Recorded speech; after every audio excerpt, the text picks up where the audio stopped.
निशाचर गोरी ले सहाय भावा मुनि द्रोही सुन मारीच।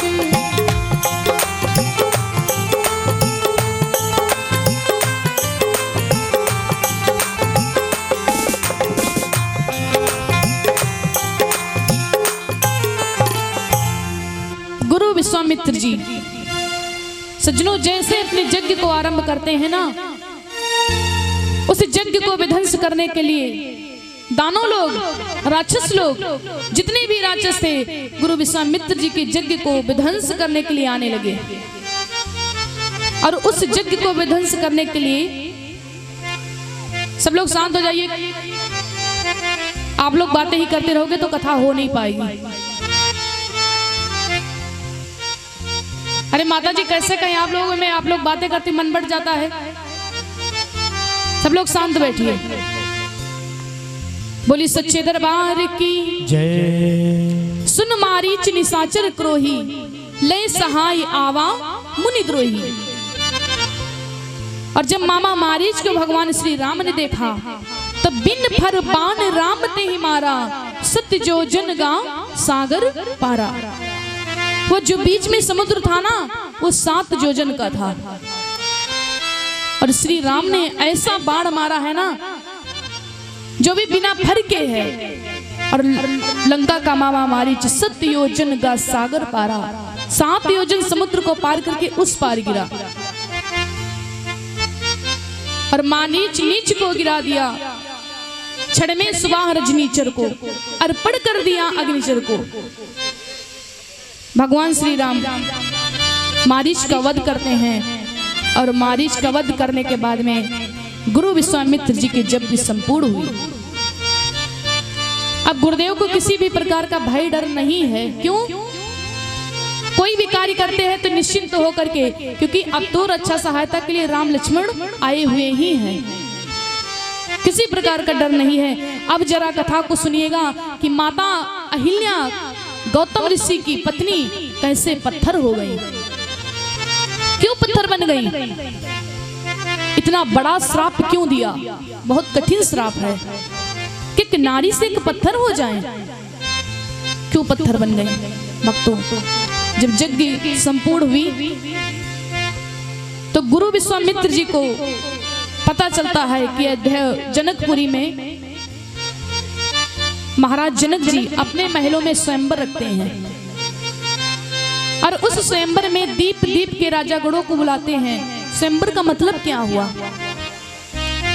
स्वयंवर का मतलब ये हुआ, स्वयंवर का मतलब ये है कि कन्या स्वयंवर चुने। कन्या स्वयं अपने मन का वर चयन करें, अपने मन के वर को जयमाला पहनाएं, अपने मन के वर को विवाह करें। स्वयंवर उसे कहते हैं। और ये जो पहले के राजा लोग हुआ करते थे ये अपने महलों में स्वयंवर ही रखते थे। और जब गुरु विश्वामित्र जी को पता चला तो राम लक्ष्मण के साथ में चलते कैसे हैं? धनुष जागे सुन रघुकुल नाथा, धनुष जागे सुन रघुकुल नाथा।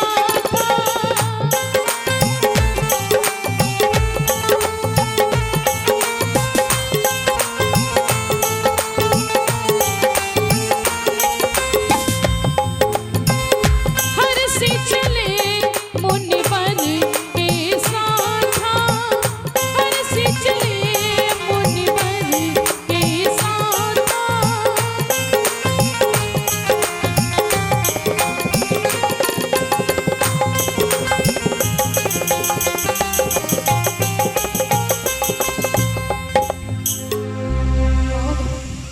धनुष यज्ञ सुने रघुकुल नाथा, तो हर्ष चले मुनिवर के साथा।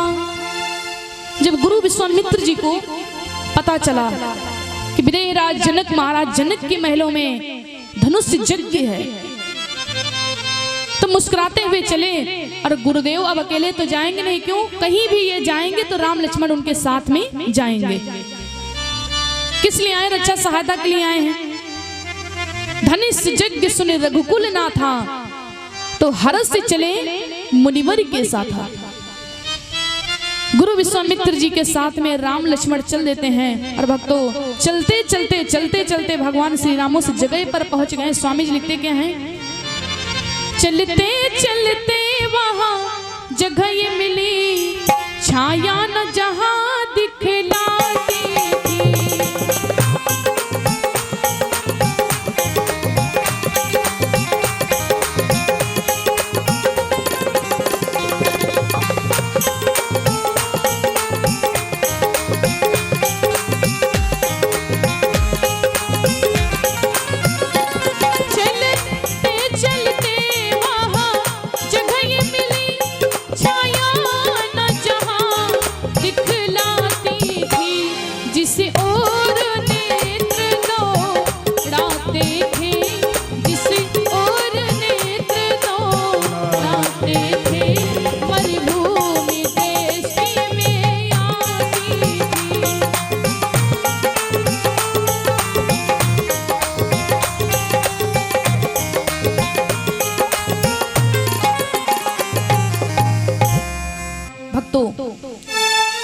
हर्ष से चले मुनिवर के साथ, धनुष यज्ञ सुन रघुकुल न था। गुरु विश्वामित्र जी के साथ में भगवान श्री राम और लक्ष्मण चल देते हैं। किस लिए?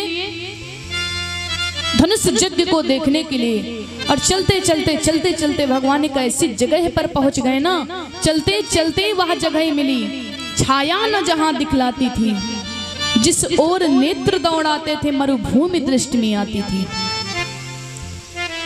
ऐसी जगह पर पहुंच गए जहां पर छाया नहीं दिखलाती है। आप धूप में अगर चलते हैं तो पीछे पीछे से आपकी परछाई चलती है, और जहां पर धूप ही नहीं होगी तो वहां परछाई कैसी होगी। और भगवान नजर जहां तक के लेकर के जाते हैं सब सुनसान सा लग रहा है, सब कोहरा टाइम में दिख रहा है, जैसे ओस गिरती है ठंडी के महीनों में तो दिखाई नहीं पड़ता, दूर दूर तक दिखाई नहीं पड़ता है, वैसा है दृश्य है। और वहां पर एक अजीब तरीके सा एक दृश्य है, वो कौन सा है? स्वामी जी लिखते हैं, आश्रम एक देख मंगमाही, और खग मृग जीव जंत तहां नाही। भगवान चलते चलते चलते चलते उस जगह पर पहुंचे जहां पर छाया नहीं दिखलाती, और वहां पर जब देखा तो था क्या? एक आश्रम बना हुआ था। गौतम ऋषि की कथा को आप लोग सुनेंगे कि माता अहिल्या पत्थर कैसे बन गई, क्या कारण था, मैया ने जीवन में क्या भूल किया जिसके कारण से इतना कठिन श्राप उनको लग गया। भक्तों जीवन में कभी भी कोई कार्य मर्यादा से बढ़कर के नहीं करना चाहिए, जिसे इंग्लिश भाषा में लिमिट कहते हैं। अगर मर्यादा से बढ़कर के किसी से प्रेम कर लोगे तो रिश्ता टूट जाएगा। लोग कहते ना ज्यादा मिठाई में कीड़े पड़ते ही जरूर हैं, कहावत भी कही गई है। भक्तों प्रेम शब्द, ये प्रेम एक इतना पवित्र शब्द है कि दुनिया में प्रेम से बढ़कर के पवित्र शब्द कोई दुनिया में है ही नहीं। लेकिन आज इन कलयुग के लोगों ने प्रेम शब्द को दूषित कर दिया है, उसका गलत उपयोग कर लेते हैं। प्रेम तो वो था जो एक पुत्र अपनी मां से करता था, प्रेम तो वो था जो एक भाई अपनी बहन से करता था, प्रेम तो वो था जो एक भाई अपने भाई से करता था। आज के जमाने में ना तो लोग माँ से प्रेम करते हैं, जबकि कहते भी हैं कि माँ की दुआ कभी खाली नहीं जाती, और